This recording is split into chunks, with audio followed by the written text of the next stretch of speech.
Welcome everybody to a review for the Series 65 test. Today we are going over Part 1A. This will be under the section Economic Factors and Business Information, and today we are going over basic economic concepts. Let's jump into it. So the first concept we're going to talk about is business cycles. What is a business cycle? A business cycle is the fluctuations in economic activity characterized by periods of expansion and contraction. So I'm going to draw out our business cycle kind of chart. There are 6 parts of it that we need to know.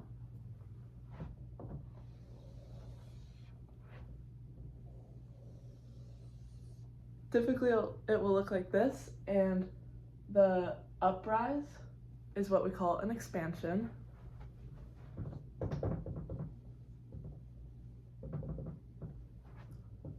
Right here, the top point is called a peak, and this is just a moment in time, whereas an expansion is like over several months or years. Then we come down from the peak, that's called a recession.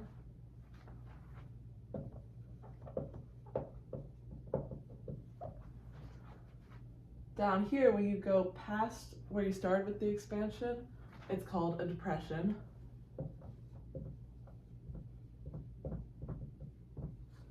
And the lowest point in time before it starts to recover again is called the trough.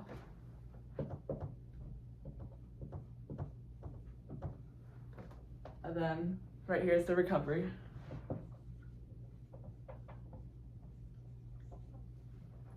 And so there's only really 2 numbers we need to remember for this. For a recession, remember that in order for it to be named a recession, it needs to be over a period of 6 months, so that'll be 2 calendar quarters, and a depression is 18 months or 6 calendar quarters. So right here, that's going to be 6 months minimum, and down here, the depression has to be 18 months minimum.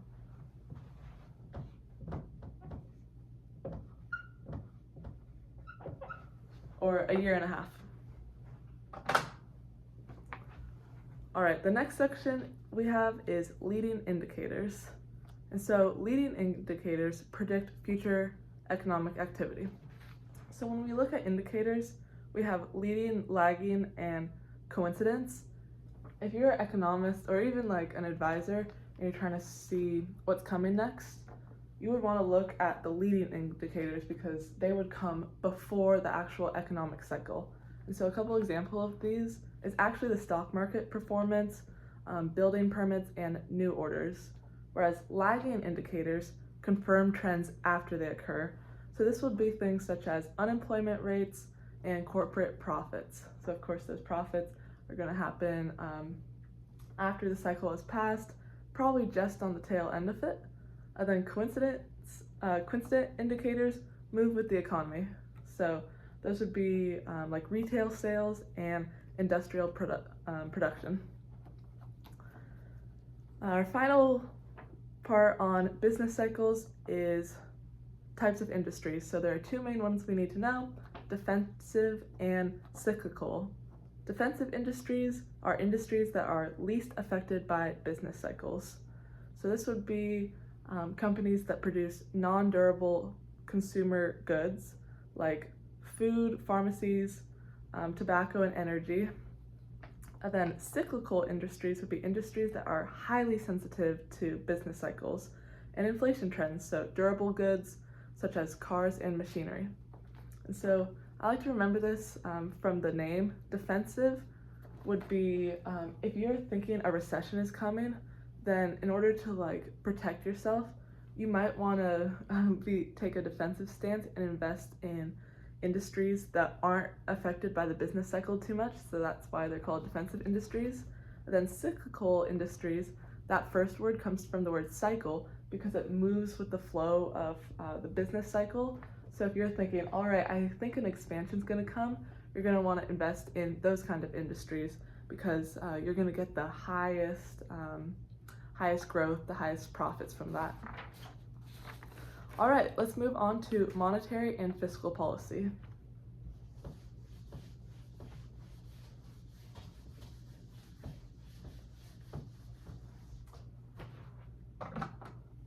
Monetary policy is actions taken by the Federal Reserve to control the money supply and inflation and interest rates with the main goal of managing inflation and full employment.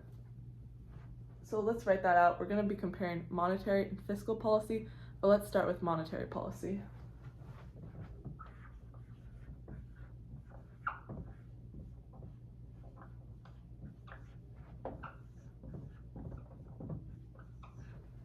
So the first thing to know is who controls this? The Federal Reserve. Can you see that green? All right.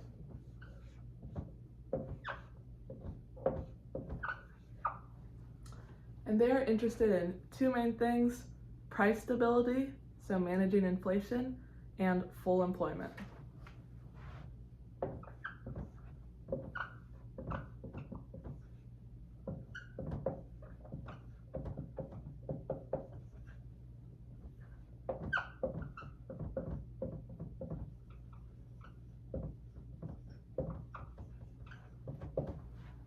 And so how do they actually do this? We'll write that in our purple. They have tools to do this, of course. And so the first one we're going to talk about is open market operations, OMO.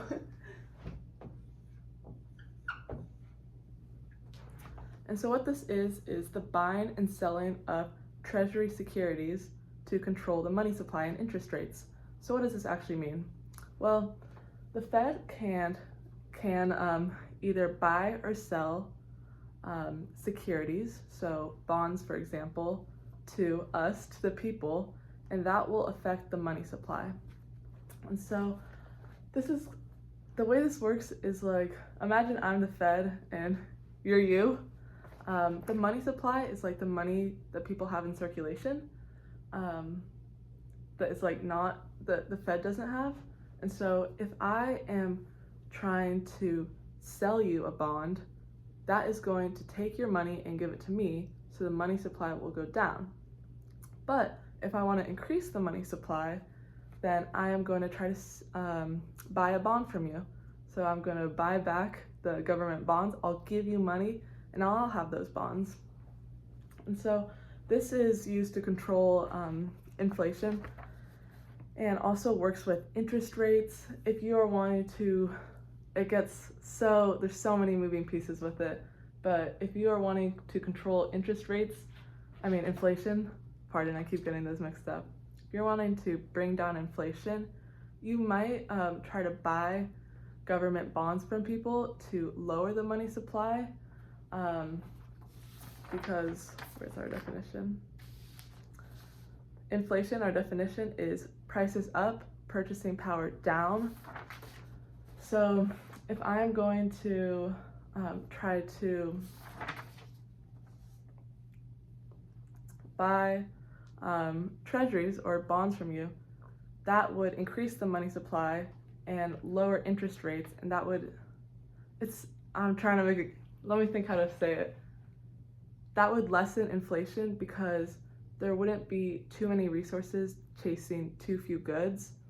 And when that happens, inflation happens, because when there's so much demand and so much excess resources, then companies can drive the prices up, and then purchasing power will go down.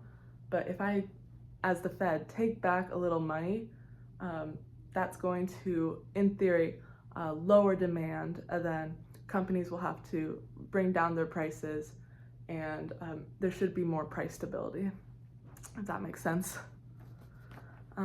So the first thing they can do is buy or sell bonds, which mainly, even though it does affect interest rates, mainly has to do with the money supply. The next thing they can do is change the discount rate.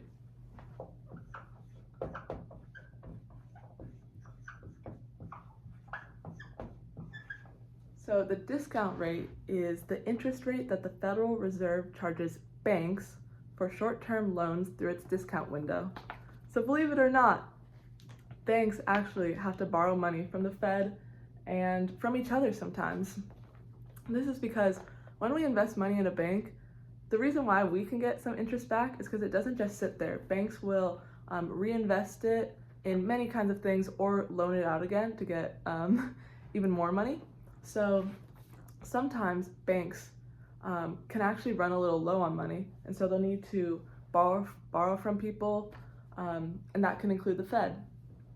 So the discount rate is the amount of money that it, or the interest rate that it takes to borrow a certain amount of money from the Fed. And so if the Fed says, okay, the interest rates are really low, banks are going to be more willing and more eager to borrow money. So that will increase the money supply because they're going to want to loan it out to us because they're going to have more money. But if the Fed said, all right, interest rates are going to be super high, there's going to be less borrowing from everyone across the board, and so that would help control inflation. So maybe I'll write out, after we go through the tools they can use, what would help inflation and deflation. I think that would be helpful. All right, our final main tool that they have is the reserve requirement. And so I believe it's actually set at 0 right now, but normally the reserve requirement is the percentage of deposits banks must keep in the reserve. Normally it's more than 0, but the Fed is going to tell banks, like we said, banks can lend out money, and they don't have to have all of their customers' money like sitting in a vault. They're going to do stuff with that money to make profit. But the Fed says, all right, sometimes you have to keep a certain amount of money in your bank as like a reserve. So that's why it's called the reserve requirement. Because like if everyone all at once got super antsy and was like, oh no, the stock market's going to crash, or like the economy's going down, everybody could rush to the bank and get out their money, and either the bank is gonna have to borrow from the Fed really fast or borrow from another bank, or it's gonna be like a disaster and the bank will probably have to close, or it'll just be a mess. So the Fed will say you have to keep a certain amount of reserves at the bank, I guess. And so the higher that reserve requirement is, the less money banks will have to loan out to people, so the lower the money supply will be. It's all about the money supply when it has to do with inflation. So those are our 3 main tools: open market operations, the discount rate, and the reserve requirement.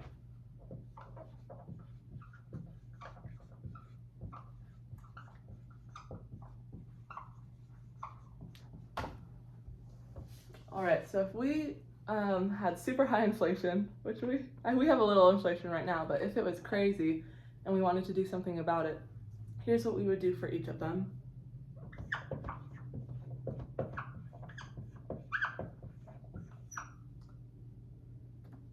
We would sell treasuries, so sell bonds or government treasuries. Actually, not government.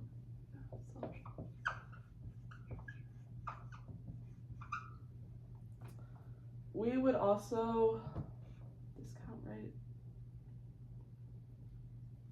Raise the discount rate.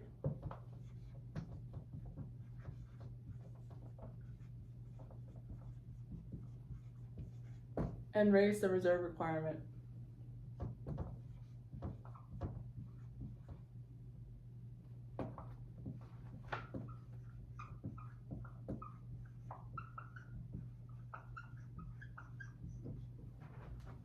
All 3 of those things will decrease the money supply, and so people won't have as many resources to spend on goods. So hopefully that will drive down demand, making prices come down with it. Selling treasuries, raising the discount rate, and raising the reserve requirement. And if you wanted to help deflation, you would just do the opposite. Now, as we'll see in the next section, there are several different types of inflation. So you'd have to see, okay, what type of inflation is it? Would this be exactly right? Obviously, this is just an overview and not as complicated as it is in real life, but these would be the 3 main things you'd want to do. Our final thing on monetary policy is there are 2 main kinds. expansionary and contractionary. You can take the root word of each of those to get the meaning, so expanding and contracting. Expansionary monetary policy is used during recessions to stimulate growth. And then contractionary monetary policy is used to combat inflation. So we just did contractionary monetary policy. All right, let's move on to fiscal policy.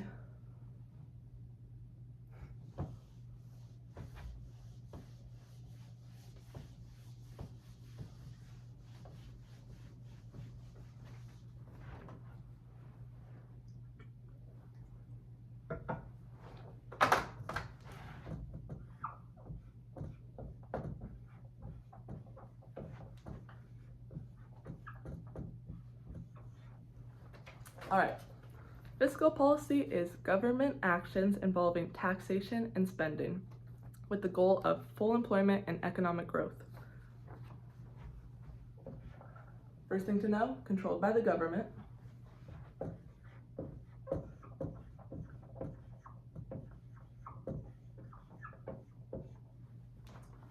Two main goals, full employment and economic growth.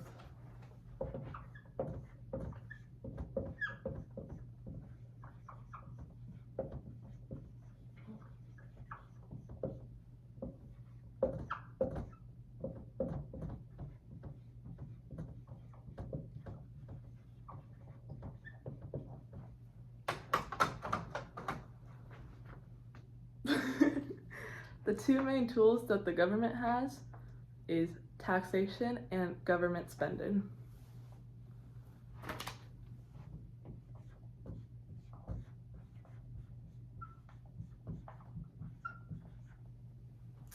All right, how would taxation help full employment, economic growth? In general, the goals of monetary and fiscal policy kind of overlap, so they're also looking for price stability.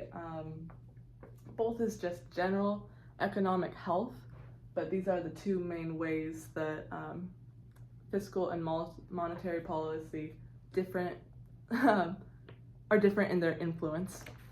So if we wanted to help the economy through taxes, how would we do that? Well, if we were going through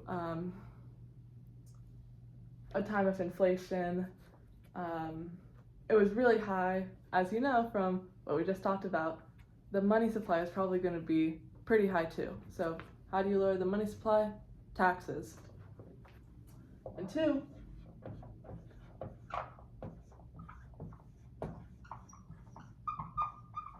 what is the government going to do with those taxes? Well, if we were going through an inflation, they probably actually wouldn't want to spend it right away because that would stimulate the economy. That would put more dollars into the money supply to pay people for whatever they're spending their money on. So governments are going to be wanting to spend a lot of money when we're going through a depression, especially to stimulate economic growth and put more money in the money supply. There are two main types of fiscal policy, the exact same ones as monetary policy, so easy to remember. There's expansionary and contractionary. Like we just learned, expansionary is used during times of recessions. Contractionary is used to combat inflation, so times of economic growth. What would we do during, let's do the opposite for this one. What would we do during a depression or a recession? Both just like periods of declining GDP and economic stagnancy, I guess, decline. During a depression, we might want to lower taxes,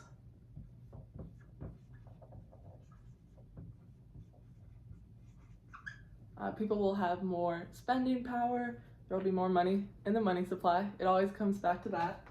And then two, some government spending. let's build a library, let's redo the roads, let's give people jobs for employment, and let's also give people more money. I imagine it's good for like morale too, like, oh, the government is still investing in the country, and it's an exciting thing too, so I imagine that would help, but it's mainly about these two things. So in a depression, lowering taxes and spending money, that is what the government can do, and the opposite is true for if you're trying to control inflation, you would want to actually raise taxes and spend a little less.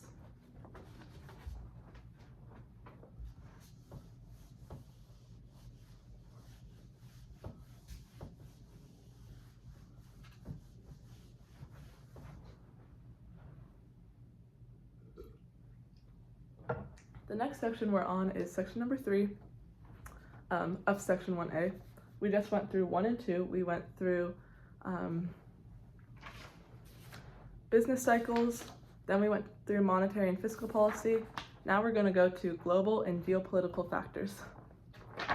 So what do we need to know about this? The first thing that we need to know about is currency valuation.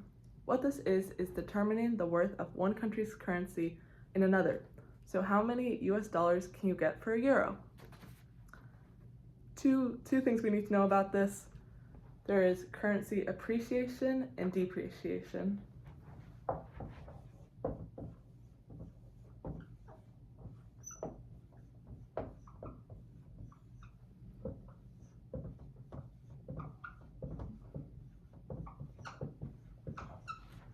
Currency appreciation is when a currency gains value relative to another, whereas depreciation is when a currency loses value relative to another.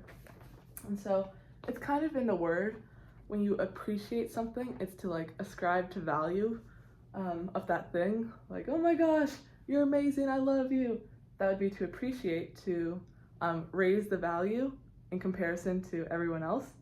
And then depreciate, I kind of think of it like self-deprecating humor. Self-deprecating humor is like, oh my gosh, guys, I just farted, or something like that, like something embarrassing, something where you're kind of, it's funny because you're kind of lessening your value in comparison to others, or saying something like a little like out of pocket, I guess. So the same is with currency. When the currency of one country appreciates, it gains value relative to other currencies. And the opposite is true. Now we're going to talk about exchange rates. What are those? It's kind of like currency valuation, but it shows how strong a currency is compared to a group of other currencies. And so for the Series 65 test, one thing that every person who I've watched so far has said will be on the test is we are going to be asked if the US dollar strengthens, what happens to exports, or if it weakens, what happens to exports. This I think is worth writing out because like it's pretty for sure going to be on it.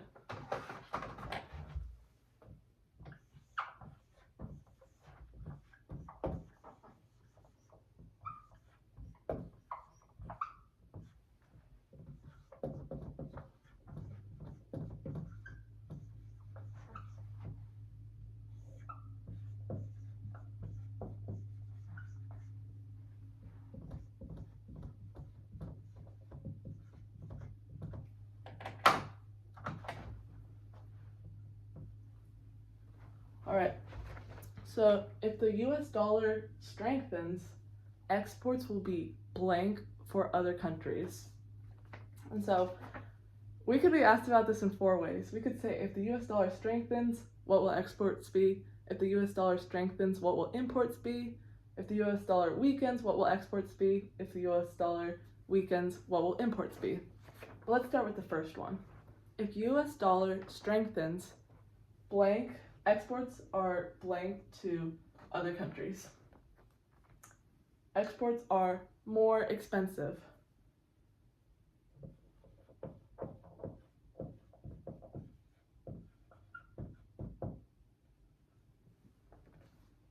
And this seems kind of counterintuitive. You would think, all right, stronger dollar, like that's better for the US, people are going to want to buy our stuff.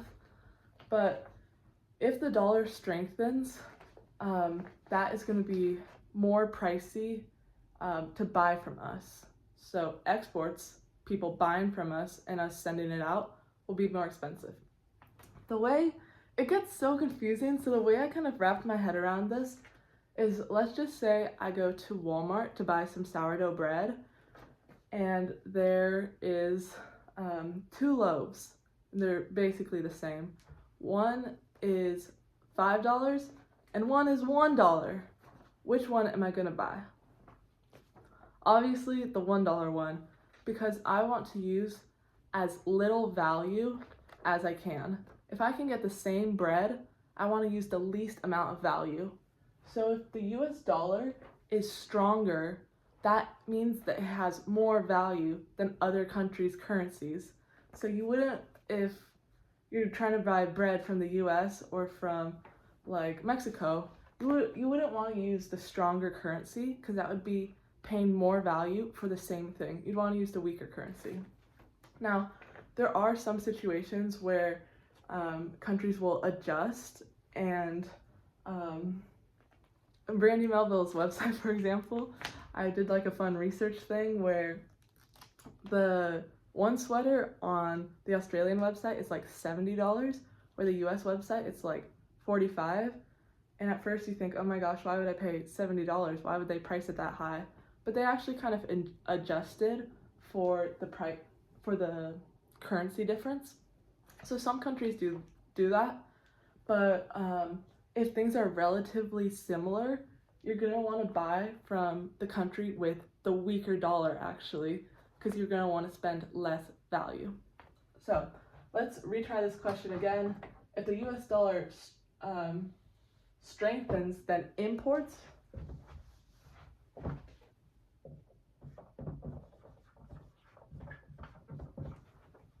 are, they're cheaper. If we are buying from other countries and our currency is stronger, that is going to make imports cheaper for that same reason. We can buy from someone else using hypothetically less value.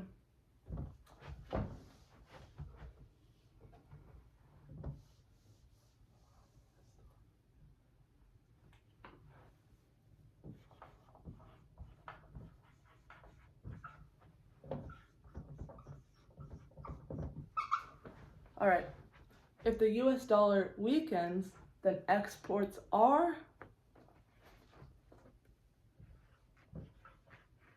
cheaper. I have a friend who loves to go shopping in Canada because I believe the US dollar is weaker than the Canadian dollar, and she always comes back with the most fashionable stuff because US dollar weakens. Exports are going to be cheaper. Imports, give me one sec. Oh, I think the Canadian dollar would actually be weaker then. On the test, I think I'm going to have to think about this for a sec, but if the US dollar is weaker than another country's dollar, then it's going to be cheaper to buy from us. So exports, like stuff going out of our country to them, are going to be less expensive, so they're going to want to buy more from us. I think the Canadian example, I think the reason why, I guess let's write this out. If the US dollar blanks, then imports, because it would be imported from Canada, imports are cheaper.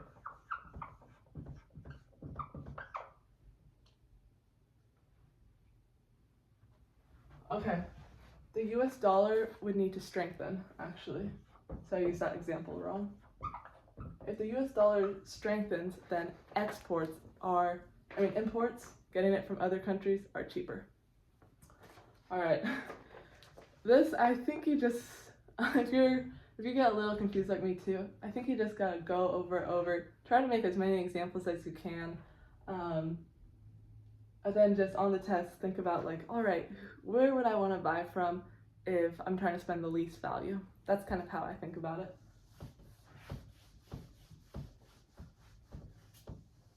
All right, Next thing we're going to talk about is sovereign debt. So this is the debt issued by a national government to support spending needs. And what we need to know about this is three main things, kind of risk factors. We have default risk. So when it comes to debt and credit, a country might fail to repay its debt, and that's a big risk. So when someone like us or a country, when we default, that's saying like, I can't pay back the debt. So if a country does that, that's like a huge deal. So that's a big risk. Then you have credit ratings. This is ratings by agencies, like the S&P, that impact a country's borrowing costs. So I think the US has like one of the highest actually, even though we have a lot of debt, we always pay back, I believe. So we have a pretty high credit rating. But if a country has a low credit rating, that is going to make it more expensive to borrow money. Kind of like a person. If you have really bad credit, then no bank is going to want to give you like a huge loan for a house because they're going to be like, they probably won't pay it back. So in order to take that risk and give you the money, it's going to be more expensive to get that loan. So that's what we're talking about when we say borrowing costs will go up. Then economic impact. High levels of debt will lead to inflation and potential cost-cutting measures. So this is like the outcome, economic impact. As you can see right now, we have a little bit of inflation and a lot of debt, so that could be a good example.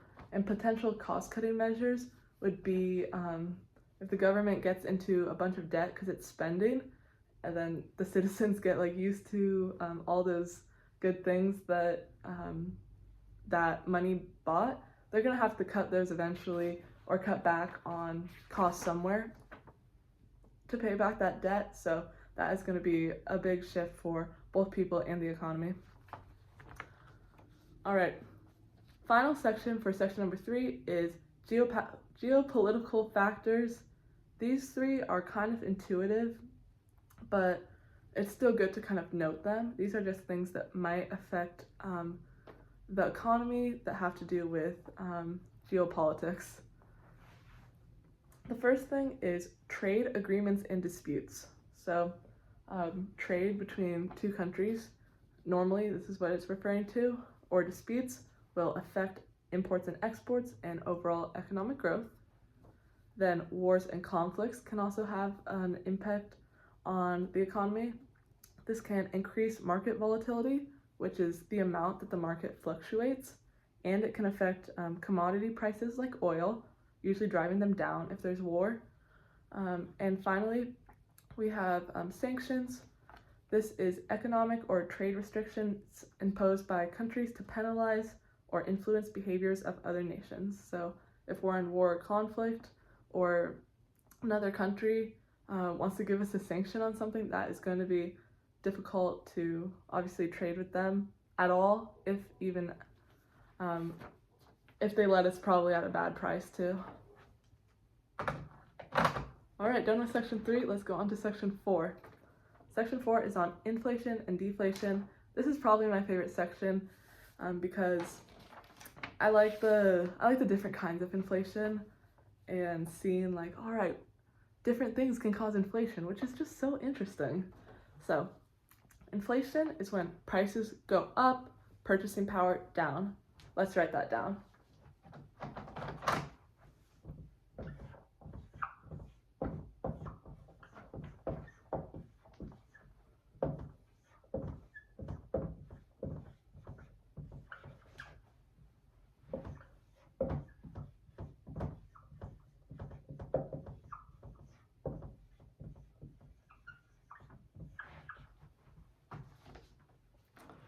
There are 4 main kinds of inflation we need to know.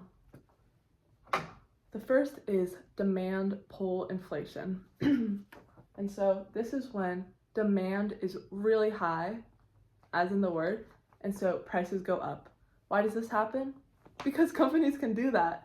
If there are a lot of resources chasing fewer goods, meaning that there's a lot of money to spend, and resources are kind of rare, or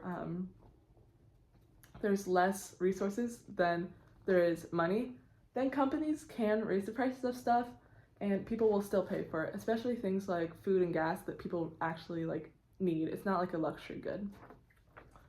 Then then we have cost push inflation. This is inflation that happens because cost of production goes up, so prices go up.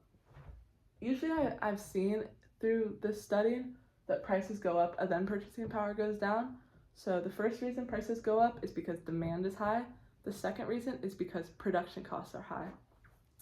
So if either because of new technology or there are so many factors, but because of something, cost of production is raised, companies, in order to keep that same profit margin or still stay viable in the competitive marketplace, they're going to need to raise their prices, and that will drive purchasing power down, which will eventually cause inflation. The third kind is monetary inflation. And so monetary, like we learned about, monetary policy is all concerned with the money supply. So monetary inflation is when the money supply goes up, causing demand to go up, causing prices to go up.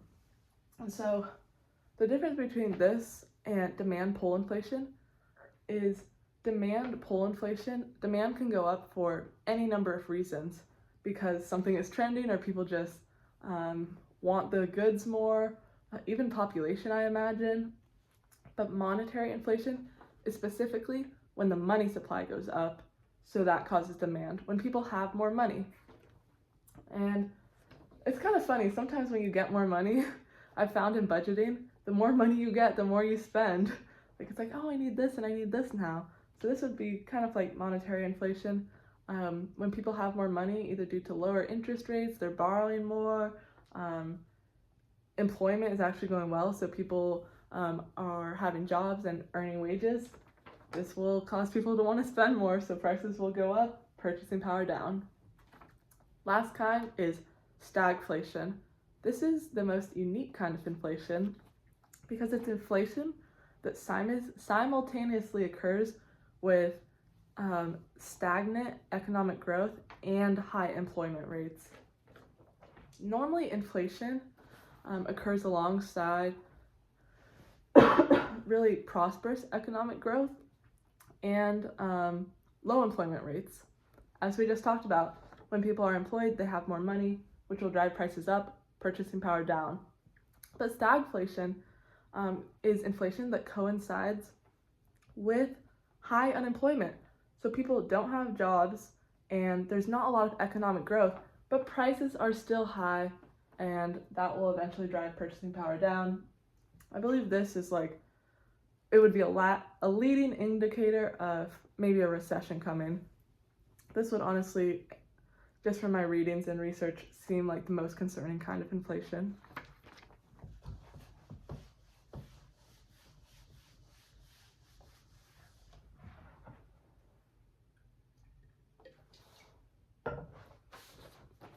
Next, we're going to talk about deflation.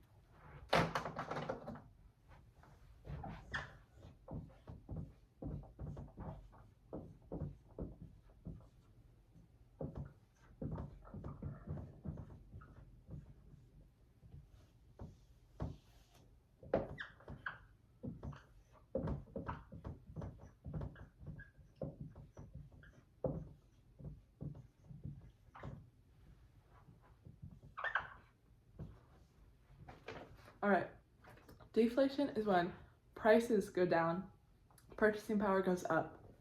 And I know what you're thinking, or maybe, this seems great.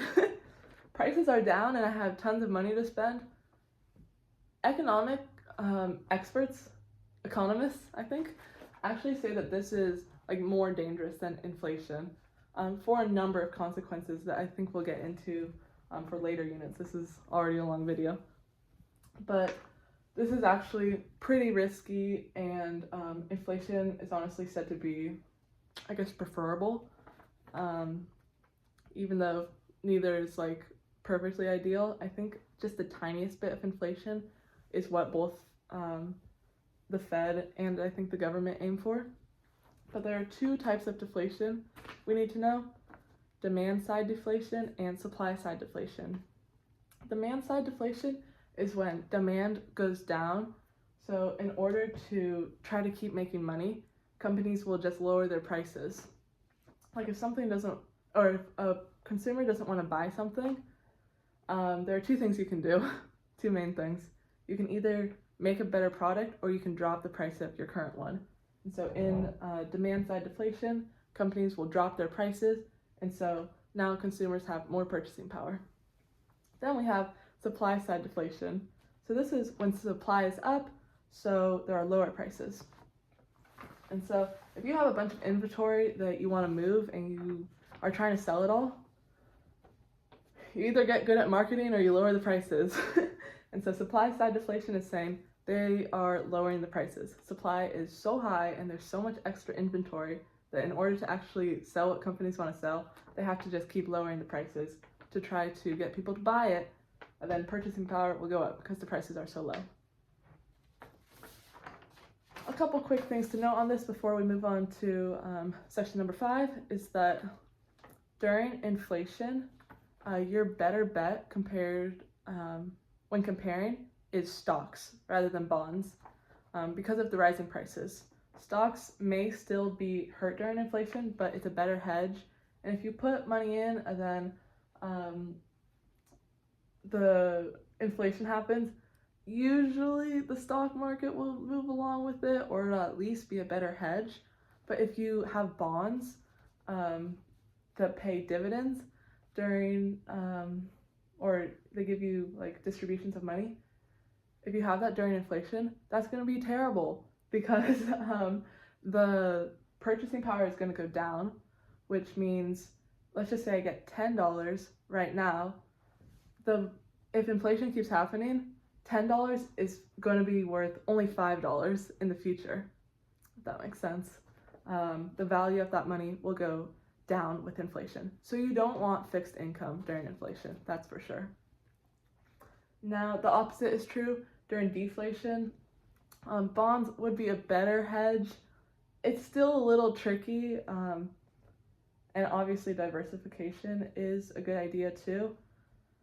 But something that's important to know is that there are TIPS, that is Treasury Inflation Protected Securities. And so this is bonds that adjust for inflation, offering protection during inflationary periods. So in order for people that actually want to buy bonds, sometimes they will have TIPS, TIPS, Treasury Inflation Protected Securities. People will still want to buy those during times of inflation because it will be protected.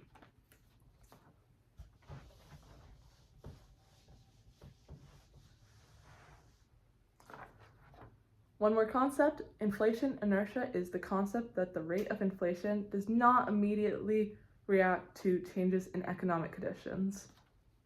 What does this mean? This means that even if the Fed changes its policy, like using monetary policy, or the government implements fiscal policy, or there's different things happening in the economy, inflation will not always be right alongside it. It's not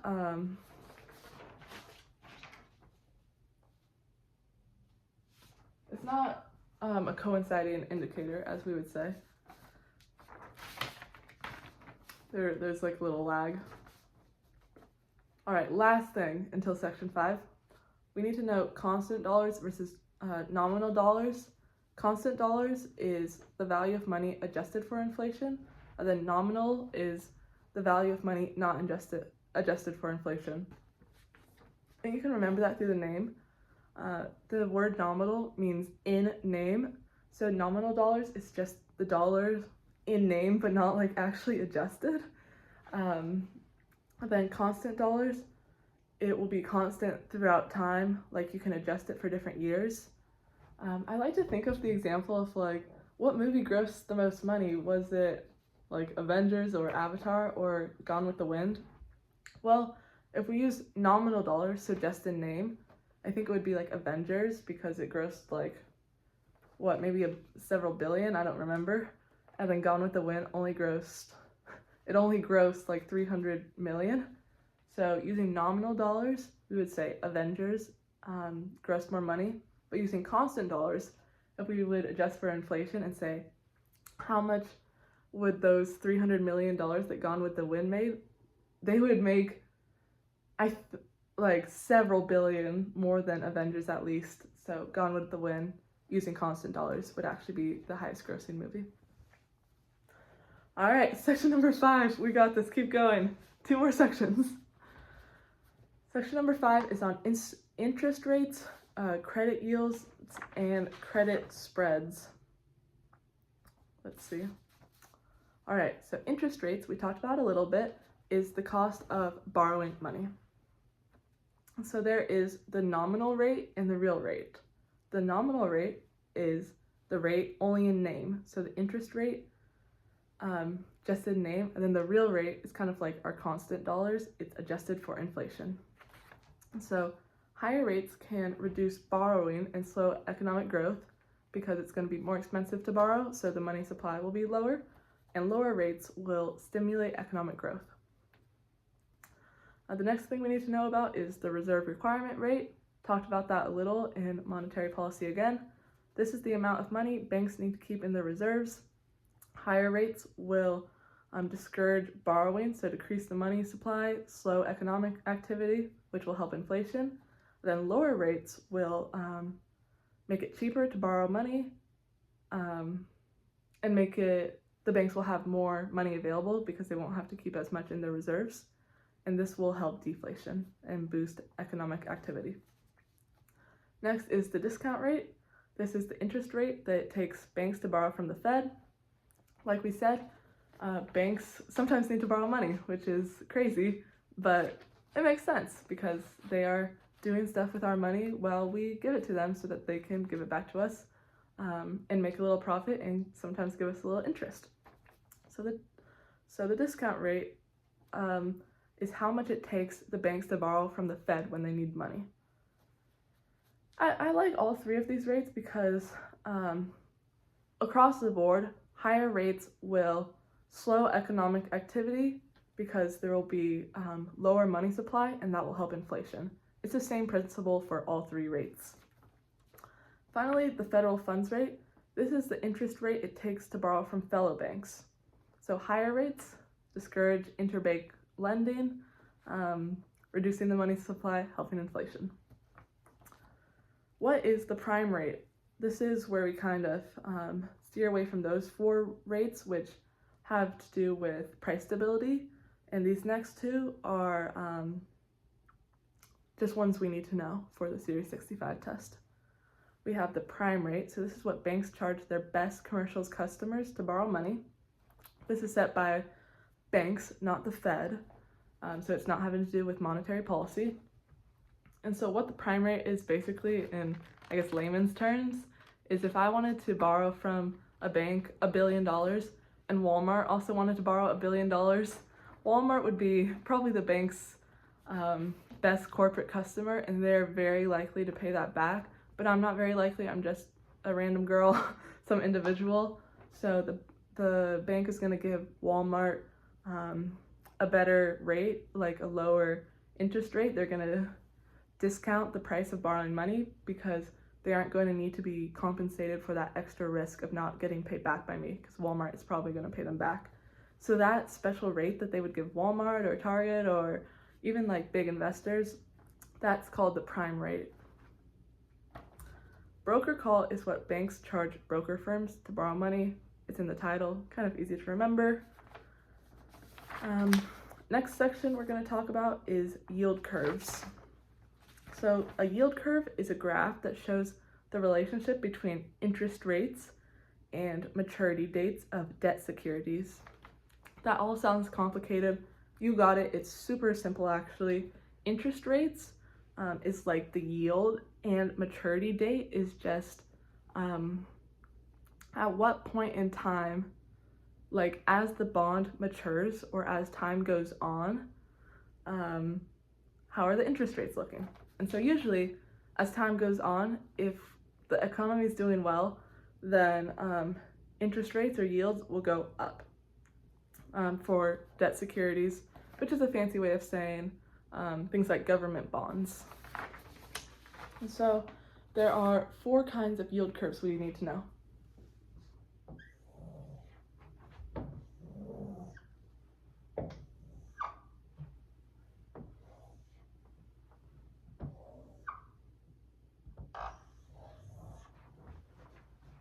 Number 1 is our normal yield curve. This is an upward sloping curve.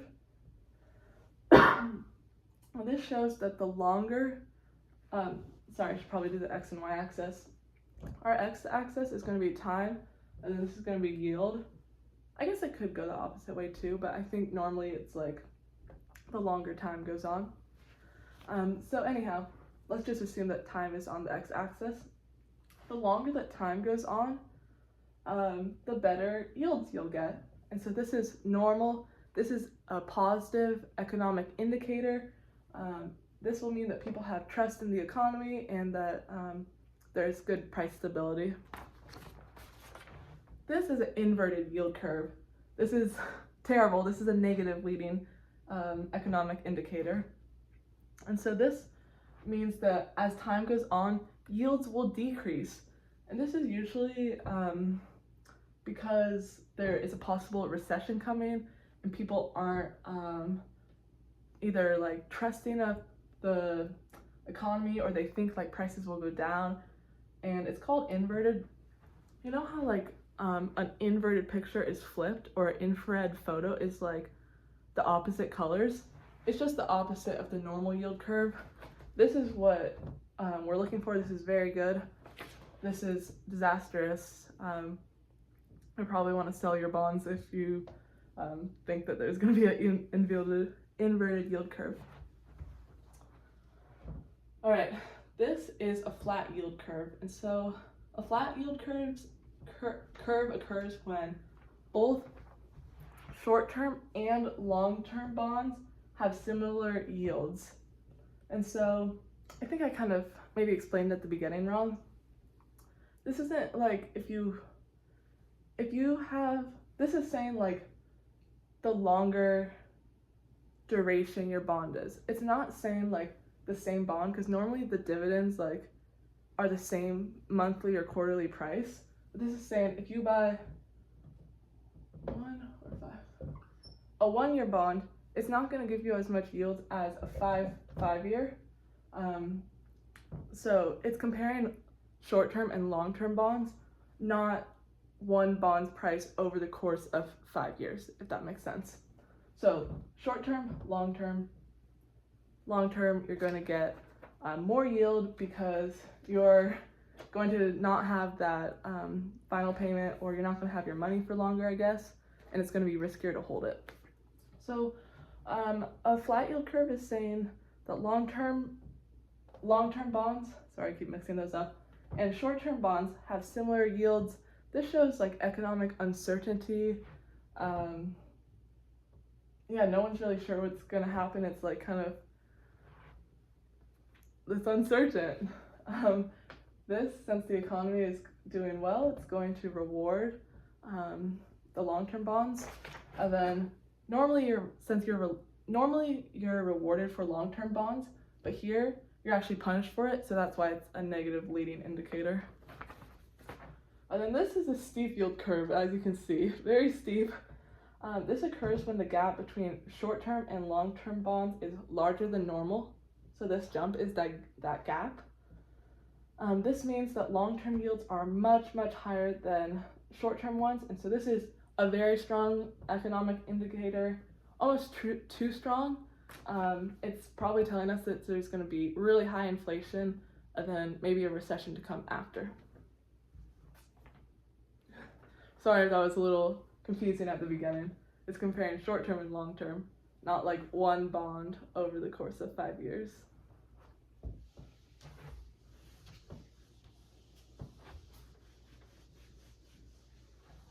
All right, final section, and then, or like final thing for section number 5, and then we have section 6, and then we're done.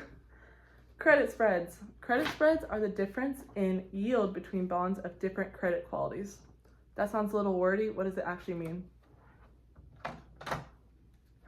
So when it says spread, it's saying the difference, and then credit is basically saying how reliable is something to pay you back.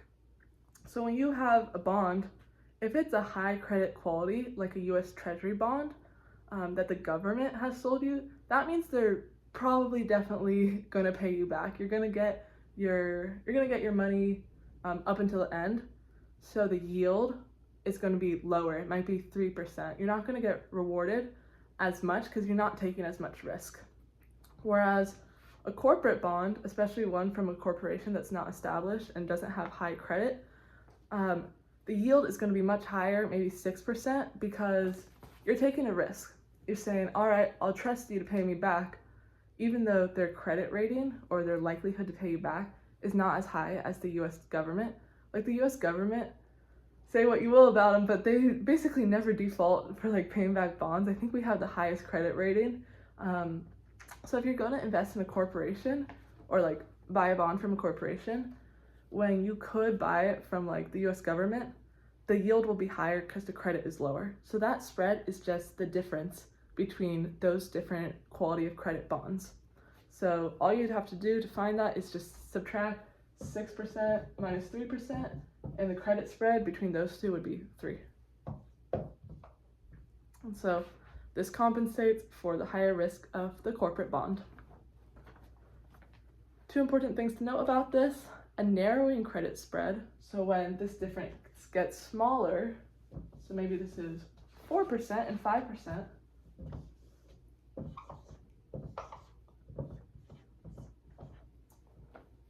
this is a positive economic indicator. And this is because it means people trust both corporations and the government about equally. Like, basically, one of the only reasons a corporation wouldn't pay you back is if it's like going through it. If it's down bad, then it's not going to pay you back. And the most likely reason it's down bad is because the economy is doing terrible. But if it's likely to pay you back and the credit spread is closer together, then that means the economy is probably doing pretty good. Corporations aren't just going to be like, I don't feel like paying you back. It's literally going to be like, they're going bankrupt, they cannot pay you back. So if they can't pay you back, then the credit is going to be high to reflect that. And so the yield might be a little smaller because there's less risk, which would be meaning that the economy is doing well because they will pay you back. The opposite is true too. If there's a widening credit spread, this is a negative economic indicator. So let's just say government treasury securities, you have 8% minus 1%. People do not trust corporations at all because they think there might be a recession coming or a depression, and they think that everybody's going bankrupt. That's why it's a negative economic indicator. People are nervous about the economy and selling off junk bonds. They're junk because you're not going to get paid back, or you're not going to get paid what's promised to you. And the price will just go further down and yield further up, widening the credit spread. All right, one more section number 6. Thanks for sticking with me. I'm having fun, and this stuff is complicated but fascinating. All right, our final section is economic indicators and other information. There's a couple things I've seen on the practice exams where I'm like, that wasn't really on the outline, but I think we need to know it. So I'll go through the economic indicators first, and then just like a couple kind of bonuses where I'm like, I think we really should know that. All right, so the economic indicators, number 1, GDP. This is the total value of goods and services produced within an economy. And so I'll have another video going through all the formulas. This will be like C plus I plus NX plus G, like consumption plus government spendings plus net imports, we don't need to get in it now because we'll have that formula video coming, but this is basically everything that a country produces, all goods and services. And so a high GDP is indicating a strong economy, whereas a negative GDP, that'll be a recession. And so on our business cycles graph, you saw when it went below that line and it became a recession, or like when it started dipping, it actually became a depression when it went below the line. But right after the peak, it started receding or going into recession. And one of the main indicators of that was declining GDP. Next is CPI. And so this is how much prices are going up for everyday things. CPI means Consumer Price Index. And so this basically measures inflation, because like how much will some of the everyday goods and services, what is the price of that? How much is it fluctuating? And so high CPI is inflation risk or indicator of high inflation. And then stable CPI is controlled inflation. And I think if it's like going down or negative, it would be deflation risk. Next, we have employment indicators for how the economy is doing. As we said, the Fed wants full employment. So if there is low unemployment, so a low number of people not having jobs, kind of a double negative, or high employment, this means there's a strong economy, and what comes with that? Potential inflation. Next, high unemployment indicates a weak economy. If no one has jobs, no one's working, no one's making money, no one's spending money, prices are going to go down, as we said, to try to boost demand. It's going to cause deflation. It's going to be a mess. So that will be a negative economic indicator. The employment rate, that's the percentage of the labor force that is jobless and actively seeking employment. And so what is considered full employment? 4% of people unemployed, that's considered full employment. It's actually not 100%. The government or the Fed doesn't expect everyone to be employed. Only 96%, that's kind of the target. Only, that's pretty high, actually. All right, so what is the trade deficit? Now we're getting into kind of bonuses. This is when a country imports more than it exports. And so large deficits can weaken the currency and economic stability, whereas small deficits or surpluses signal a stronger trade economy. So if you're importing a lot more than you're exporting, you're not going to have as much like money coming in, because you're going to just be buying stuff from the outside and you'll have more goods coming in. And the wider that gap gets, that's going to be more unstable for the economy. I think this is probably, I mean, you're dependent on other countries for your goods, so that's already like not a great thing. And when you're producing things and there's like a more even trading between countries, that's just said to be a healthier economy. A trade surplus is the opposite. This is when a country exports more than it imports. It has an excess or a surplus of goods, so it's sending it out more. I think this is preferable. This is better than a deficit, but it's normally good to have like a balance. Which, speaking of, next is the balance of payments. This is a record of all economic transactions between a country and the rest of the world over a specific period. I would love to see this. I wonder if it's like a balance sheet or something. But I bet that is long. Like, just budgeting myself, I'm like, this is so much data. Imagine the balance of payments for like the US. That would be insane. A current account is goods, services, income, and transfers. And then a capital account is transfers of ownerships of assets, so moving of assets. And then a financial account is investments and reserves. And so a little kind of accounting right now. If you remember credits and debits, credits is money coming into the country for the balance of payments, and then debits is money going out of the country. And so money coming into the country, what does that remind you of? Exports. We get money into our country when we export stuff. So credits are going to be for exports, and then debits are going to be for imports. Next, we need to know 5 kinds of unemployment. There is frictional, seasonal, structural, cyclical, and natural. So let's just go through them really quick. I know it's already an hour. Keep going, everybody. Frictional unemployment is short-term unemployment from job transitions or entering the workforce. So there might be a little lag period once you like graduate college or high school, trying to find a job. That would be frictional. If you're transitioning jobs from one industry to another, that would also be frictional. Next is seasonal, temporary unemployment based on seasonal work. So agriculture or holiday jobs, the classic, I gotta throw it out there, Spirit Halloween, that's the perfect example of seasonal unemployment, as it's in the word, seasonal.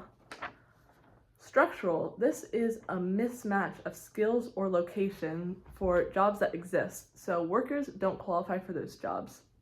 So there's something structurally that's not working out. I remember one of my professors was talking about how accountants during the height of the COVID years, how they had to take it online, and then no one was wanting to hire them because it was like, we don't want to get audited or sued because you didn't take it in person and the skills weren't matching up. I believe that would be an example of structural unemployment, or maybe for some reason a bunch of people maybe move out of California because they are not liking the politics or the prices of stuff, so they move to the Midwest.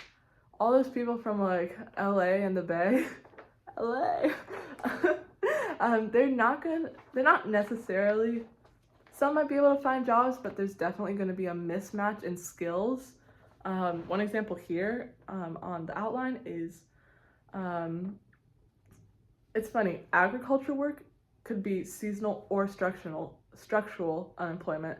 It could be seasonal because if you grow certain stuff during certain seasons, it may be, you may have periods of time where you're literally not working. I assume farmers work year round, but that's the example on here, if there was an ice storm or something. Then structural might be all right, a bunch of people, influencers from LA are moving to Iowa. There's going to be a major mismatch of skills. Next is cyclical. That word, again, comes from the word cycle. So this is caused by economic downturns or the business cycle. So recessions will cause demand for goods and services to decrease.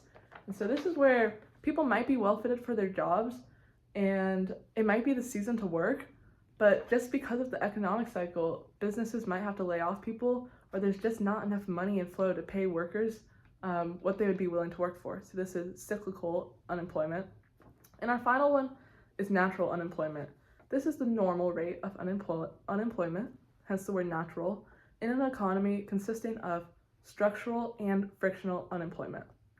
So as we said, structural, mismatch of jobs, and frictional being transitioning. So transitioning and structural always kind of reminded me of the same one, because when you're coming out of high school or college, you don't always have the skills right away. If people want employees with experience, you have to be employed to actually get that experience. So they kind of go together. And so this is the normal rate of that, though, that is when an economy is operating at full capacity. It means that there would be no cyclical employment, but it's normal for it to not be operating at full capacity. So there's going to be a little gap, which would be a combination of those both.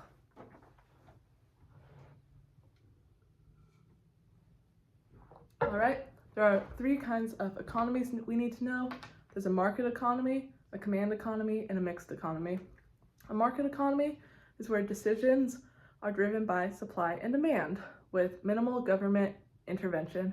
So the reason why it's called a market is because the market has the say of where products and where resources go. Demand isn't tampered with. The government isn't giving little bonuses or special treatment or tax cuts to any companies. Wherever the demand is, the goods and services go, and so the resources will pay for it. Market economy, it's said to be the most free and just economic system. That's highly debated, but kind of reminds me of capitalism too. A command economy is a government that controls production, pricing, and distribution. And so this is the direct opposite. Yeah, pretty self-explanatory. The government is just highly involved. If you know Ron Swanson from Parks and Rec, it's that's his worst nightmare. Like, so much government intervention when it's supposed to be like free trade, I guess. A mixed economy combines elements of both market and command economies. So the government might say things like, you can't produce tons of goods and services for super cheap and then raise the prices and drive out all competition. They might say no monopolies. They might have some rules and regulations, and they might produce some things. But there's also like a free market, and there's elements of both. Final thing to know is 3 theories. We have supply side economics, which is a macroeconomic theory that economic growth is best achieved by increasing production. That's the reason it's called supply side, because on the supply side of things, when there's higher supply, it's said to drive economic growth. Then there is the efficient market hypothesis, EMH. This suggests that stock prices reflect all available information. I remember this in class. This was also called the efficient information market hypothesis. And so this says there are many assumptions to this that for this theory are not true, but you kind of assume like all investors have equal access to all information and there's no like insider trading. But the consequences of this is that it's impossible to beat the market. So there's no room for arbitrage. We're kind of getting in the weeds a little bit. Basically, this theory says that stock prices will go up and down based on what kind of information people have, which is true. And this theory just takes it a step further and says, all right, everybody has the same information, so prices of stocks are priced perfectly, and there's no way to do better than the market by hedging your bets or like saying, oh, I don't actually think that's going to be good because I researched this. Then our final thing we need to know is modern portfolio theory. MPT focuses on maximizing returns for given risk levels through portfolio diversification. This theory is basically saying you can I remember we had a cool graph in class where you can maintain risk and get more return through portfolio diversification. As my teacher said, you don't want to put all your eggs in one basket, but by diversifying, you can take risk and get return that will be more protected. This was a fun but long review, and I will see you in the next one. Best of luck in your studies. Thanks.